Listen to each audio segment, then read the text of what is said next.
Next, I would like to move on to the lecture 3 from the Professor Yoshida Toru, the Professor, Graduate School of Law, Hokkaido University. Why France seems to be alienated to European Union, the difficult relationship, or Je t'aime moi non plus.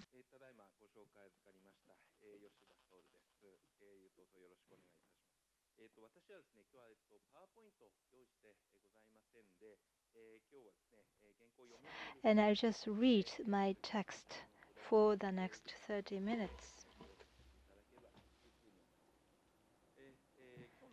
The title of my lecture today is as follows: Why France seems to be alienated to European Union, the difficult relationship of Je t'aime moi non plus.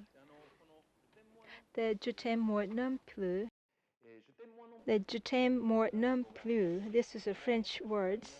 Maybe some of you have heard this French words, Je t'aime moi non plus. In French, Je t'aime non plus is that I love you, neither do I, is English translation. I love you, neither do I. This is the piece composed by the Serge Gainsbourg in 1967. The lover of this music was composed for the former lover Brigitte Bardot. Je t'aime means I love you, but I don't love you. This is moi non plus in French. So this is the double meaning.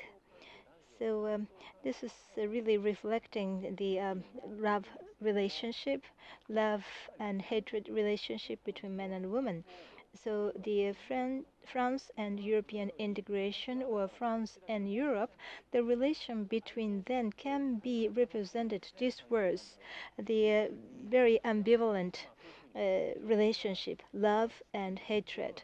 So Je t'aime moi non plus can be best fitted to describe the relationship between EU and France and European integration. And I'd like to explain why it is so in the next 30 minutes or so. Now, I would like to focus on not the current analysis, however, the history, how the history reveals us in terms of the European integration and the relationship of France and the EU and other countries. So the title is The Direction of EU for this conference. Therefore, in order to see the future course of EU, we have to understand the history.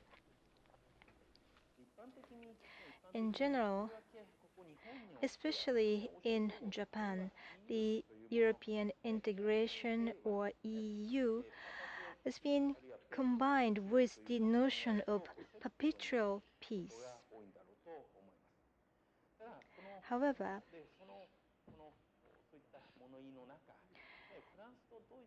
in this framework, the Franco-German relationship has been the preconditions in talking about this combination. The post-war Franco-German peace has been the foundation for the EU construction. At the end of 19th century, the Franco-Prussian War, the First World War, Second World War, over the more than a half century, the France and Germany has been invaded or being invaded relations. And then they came to the mutual settlement, and this mutual reconciliation has been achieved between France and Germany to lay the foundation for the peace in Europe in the post-war era. And especially when we look at the Northeast Asian situation, and we can refer to this situation as an image of Europe and its history.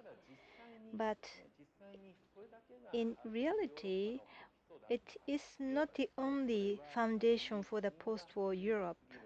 It can be just myth if we say that it is the sole foundation for the post-war Europe. As Professor Day said, that there are a lot of rhetorics and the perceptions that formulated the history and the myth. Now, why that rhetoric and the perceptions have been generated is something we have to understand well. Otherwise, we'll not be able to embrace what kind of history we have to draw in the future. And in this sense, the post-war European community started how we can settle issues concerning Germany. This is the starting point. The German issues in France or in Europe, what is it? This is that how France can secure national security against Germany. So this is sort of overall issues concerning the national security that France has to secure for itself. From the French point of view, at least the European integration and the German issues are inseparable relations, and this continues even at the present. And that is the reason why the current French relationship, Jütem or non pris, with the European integration can be explained. Therefore, starting from the 1950s to the current, I would like to divide this period into 4 phases. And I would like to explain one by one chronologically. The first phase, this is the early period of European integration, as has been mentioned, and also as the slides by the Professor Day stated, the post-war European community started its institutionalization in detail when the Schuman Plan in 1950 was exercised. This was the European Coal and Steel Community. The Schuman Plan started with the ECSC, the European Coal and Steel Community. When we talk about ECSC, we really have to look into the contents of ECSC. Meaning that ECSC is to produce and manage the coal and steels of Germany and France by different European countries, and then it will be under the control of the high authority. This is the highest authority that controls the coal and the steel in Europe. So under this high authority, the steel and the coal's manufacturing as well manufacturing will be controlled. And the first director of the ECSC High Authority was Jean Monnet.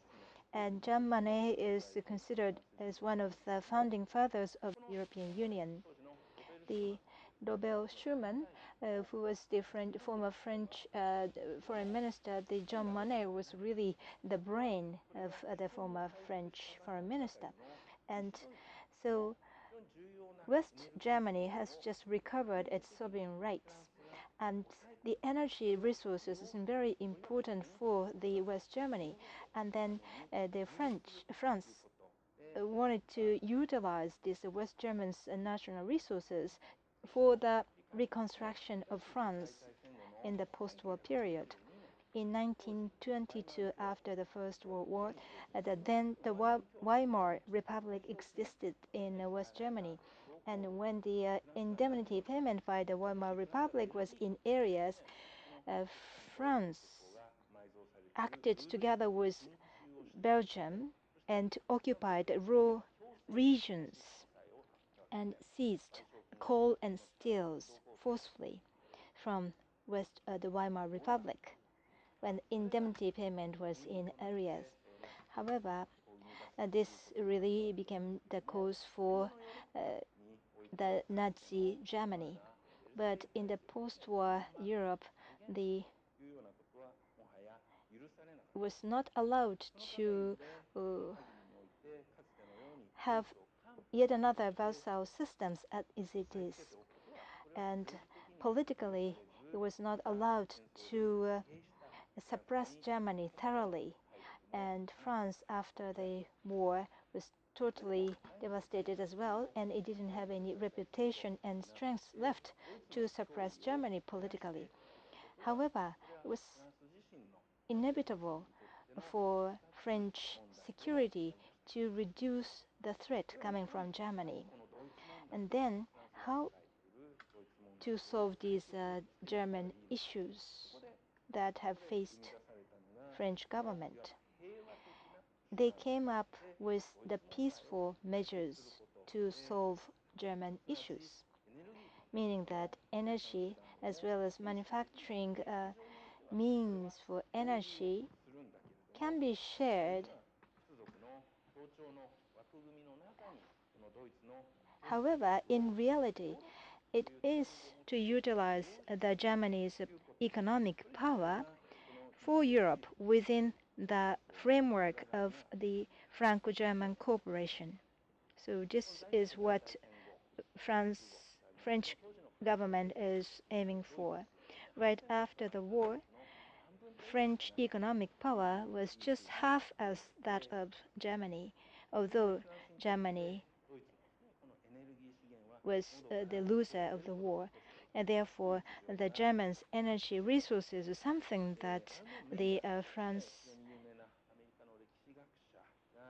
was desperately needing for. And there is the historian, U.S. historian called Arno Meyer. It is said that the post-World War I, the French was trying to revive the older diplomacy that has taken place in the 19th century to reduce the German national interest to increase the benefit or maximize the benefit of their own. However, that option was not there for the France in the post-World War I, and therefore France has to establish the international cooperation framework. In that framework, France has to reduce the threat by Germany, and so they changed its course to new diplomacy, aiming for the European integration. So in this phase, it is not that European integration realized the perpetual peace, but rather the France priority on its national interest made it possible to have the German-Franco collaboration and then institutionalize the European integration. So this is the correct way of understanding the history. The French expert on the European integration history, the Dr. Gerald Boschra, says as follows: when we talk about European construction, that really means the German issues for France. And the Europe means that to help the yesterday's enemy and suppress Germany with the iron hand in the velvet glove.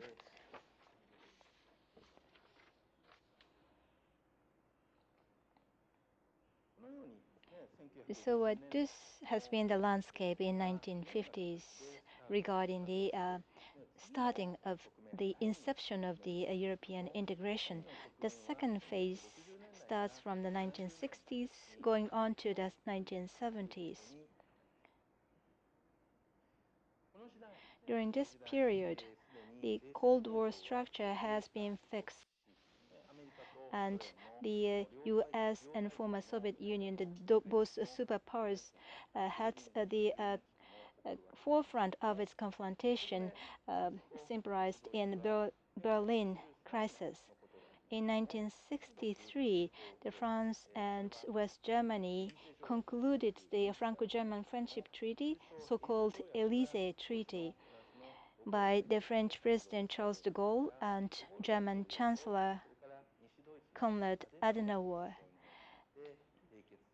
and former President Charles de Gaulle was shown in the previous slide. And so this is a treaty stipulating the friendship between the two countries. And in this treaty, they have set the regular meeting on the ministerial levels, including the summit meeting, so that they'll be able to promote the policies transcending the national borders. Kyushu University are also benefiting from the Erasmus educational program.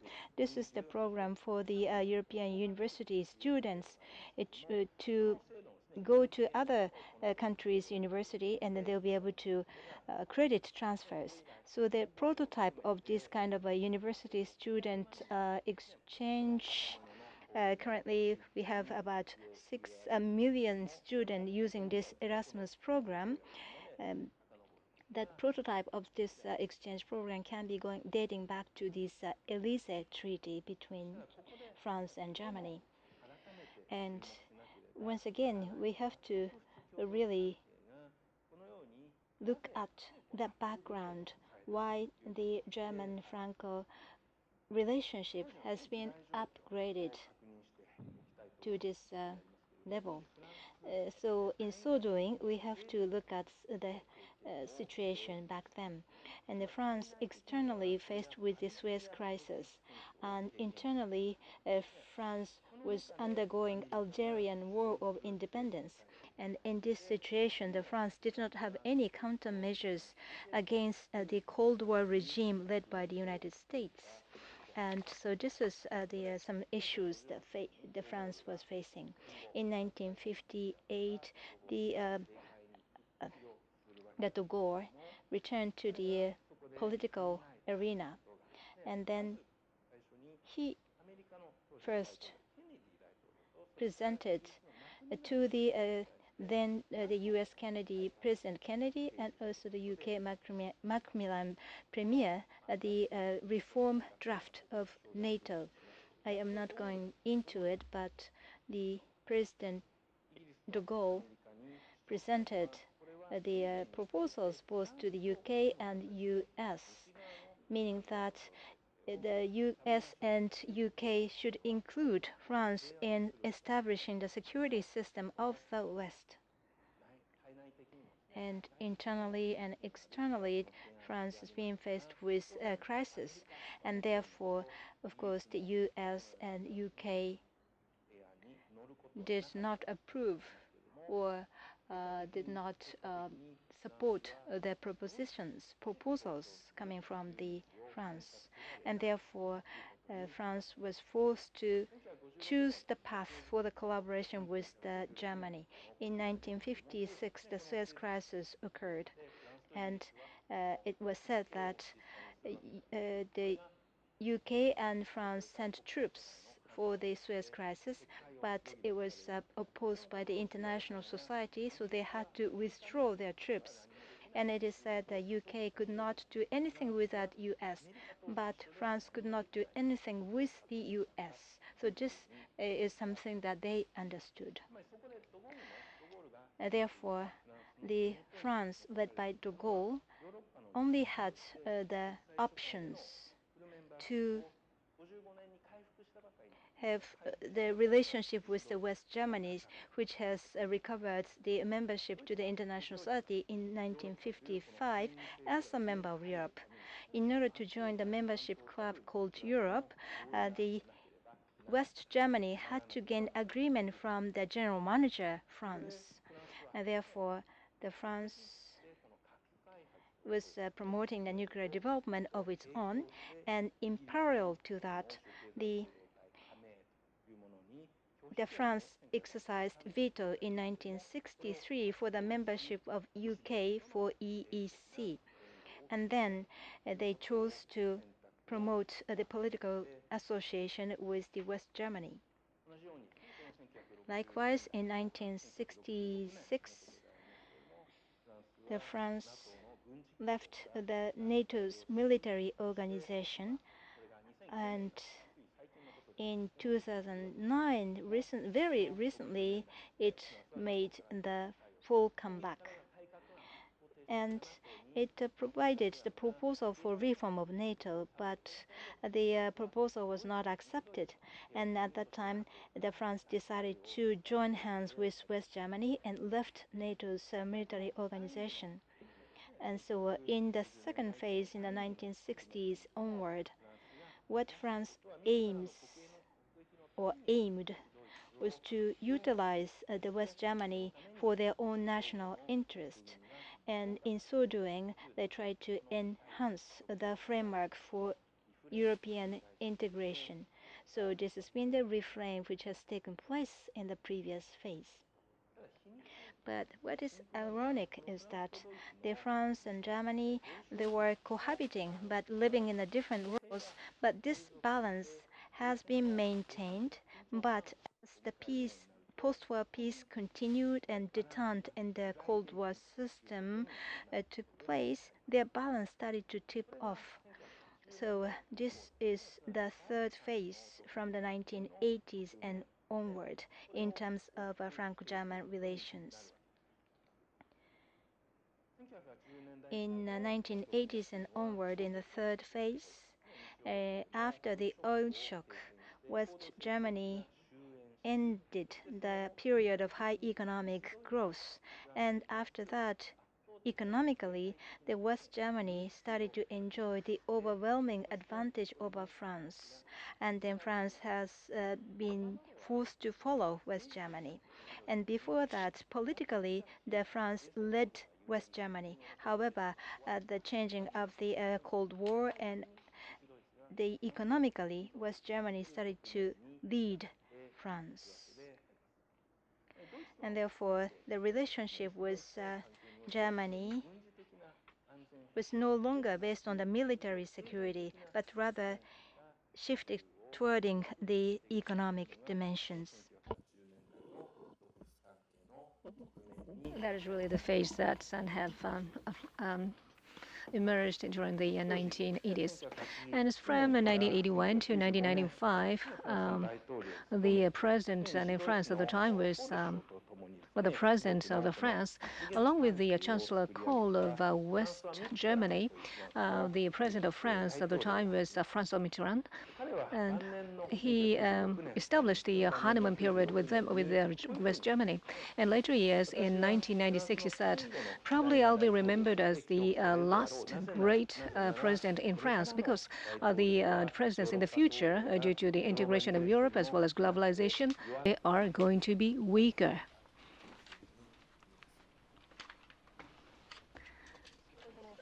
From 1980s to 1990s, for example, in EC, the single European market was to be developed, and also the EMU, the EMU, which is the foundation for the euro, were being developed. And the in 1980s, that was what we call the European integration relaunch was actually emerged, and in the midst of GATT, Uruguay round, and the Japan-EU trade friction, in the globalization of economy, during that time, France inevitably had to depend upon the German economy, and that was really the choice that they had to make. And in the first half of 1980s, the France approved the deployment of U.S. medium-range nuclear missile in West Germany. That was really the political decision that France had to make, and also at the same time, its own currency, franc, was pegged to mark to start the austere fiscal policy in France. So it showed that the dimension of economy became more important than the dimension of diplomatic and security issues. In 1990s, in particular 1992, with Maastricht Treaty, EU was born. The Cold War ended, and the Germany was integrated. How can they contain Germany in Europe was what France was struggling to work on. Make Germany abandon mark and German economy. Make German economy to be integrated into Western economy, so that European economy as a whole can be strengthened. And with the expansion of EU, France wanted to establish the large market, which is comparable to that of the United States, so that France also could establish the position as another major power. So that was really the third phase that France, in which France tried to follow Germany in terms of economy. But the prerequisite for that is that France really had to take over the lead in European integration, and also the economy of Europe should be maintained strong. Otherwise, the France do not dare to take pains to make such reforms. Therefore, into 1990s, when the protracted recession attacked the area, visibly the citizens of France started to take away from European integration. For example, 1970s, over 70% of French said that it is good to be a part of the European community. But into 90s, the figure went down to 60, and more than 20% of the respondents said that it is wrong to be a part of European community. And this rate, the rate of people who think it's not right to be a part of it,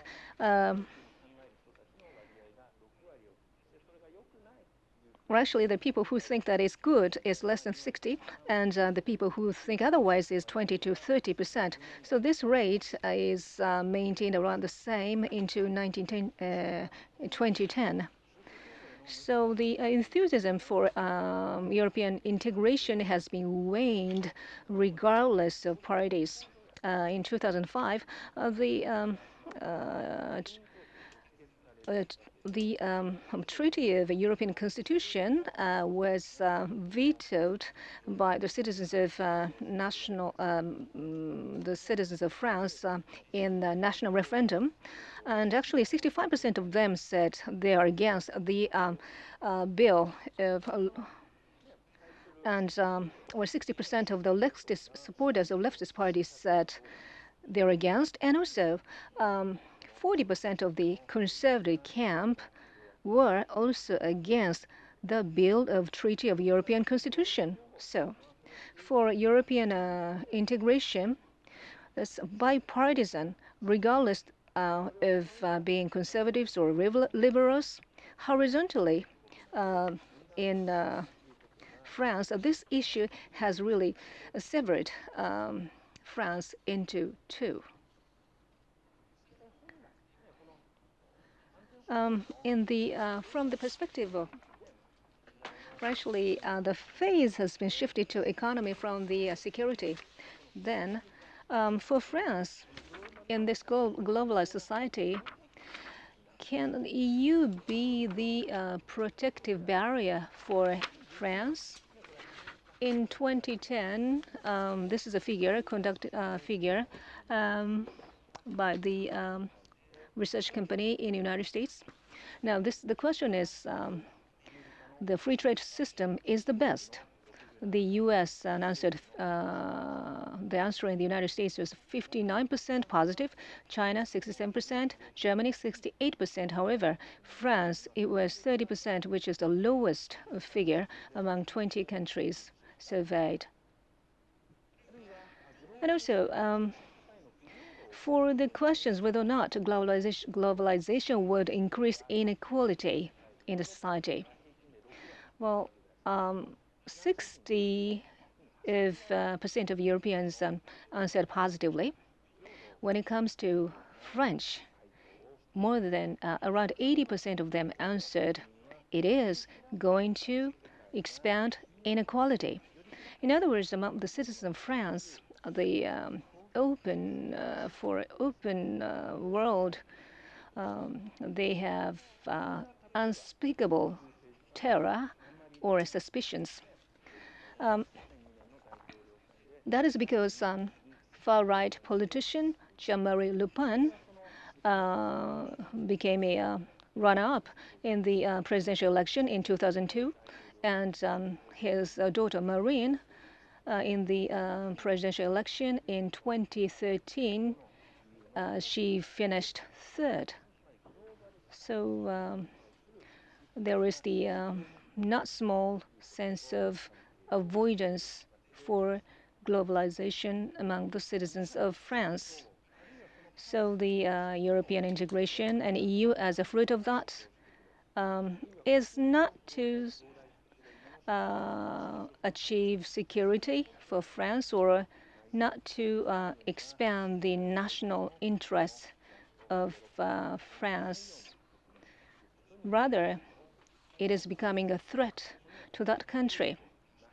And in the fourth phase of in Europe, France is seeing the re-emergence of Germany, which has achieved the reintegration and also maintained the strong economic power even after the Lehman crisis. So the weight of Germany has become even larger. Now, during the time of recession in 1990s, and also during the time of Lehman crisis in the latter half of 2000, France asked EU for the policies focusing on growth and financial expenditure and reflation. The France repeatedly asked EU for those. However, these are all opposed by Germany. As a result, EU took up the policy of austerity and inflation control. And that met the public disapproval in France, and as a result, the anti-Euro force in France have been encouraged. That is really the vicious circle that have been shown in France. Now, the President Hollande, who was the candidate in the Socialist Party in the presidential election in 2012, he made a campaign pledge to issue a joint European bond. And also, the President Hollande said that economic growth, the stipulations of economic growth, really have to be incorporated in the policies of EU. However, the continuing crisis, those ideas have not been adopted and not seem to be adopted in the future. Now, the Emmanuel Todd, the French anthropologist, has written a book about Germany, an anti-Germany book. And this book is somehow selling well in Japan. Why? His discourse critics are supported or in demand in France. I think this is really the reflection of resentment among the people of France to Germany, which started in 2000s. Let me wrap up my talk. Now, the reason why France started to promote or proceed with the European integration, there are some reasons for that. One of the reasons that they decided to proceed with European integration is that they really had to resolve and dissolve the German issues. Those are really the historical issues that they have to tackle against. Now, in other words, European integration was just an instrument for France, not really the final objective. And René Gillot, who is the historian of international relations of France, and he said that Well, for the recognition of the national power of France, the decision makers have understood that France is actually powerless.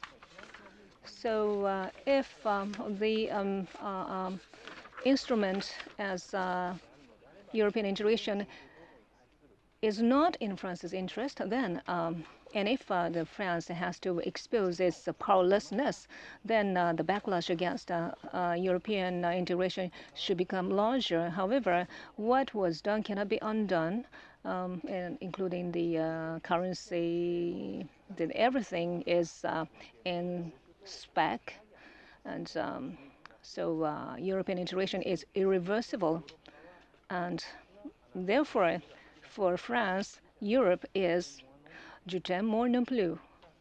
So that is really the relationship between France and EU. Now, by way of analogy to describe the relationship between France and Germany, it's like a completely dead husband and wife relationship. But they really have to work hand in hand together to run the family of 28 family members. But this cold relationship to endure, well, they just endure a cold relationship. They don't have to wage wars in the name of quarrel. So they might have lost something, but they might have acquired certain things. So that is really the objective settlement of balance between these two countries. When France thinks about its national interest, it has to look at things from a German's perspective, and the same is true with Germany. France, in terms of politics, is still a bigger power than Germany. It's a nuclear weapon state, and also it is a UN Security Council member. In that regard, when Europe is facing a crisis externally and internally, Franco-German relationship should be necessary. But why France have to live together with Germany as well as Europe? The reason for that is like male-female relationship or husband-wife relationship. I think we are not able to get the answer for that forever. Well, my talk has been really associational, but please allow me to have had this discussion. I thank you very much and for your kind attention. Thank you very much, Professor Yoshida. Ladies and gentlemen, please give a big round of applause to the three lecturers.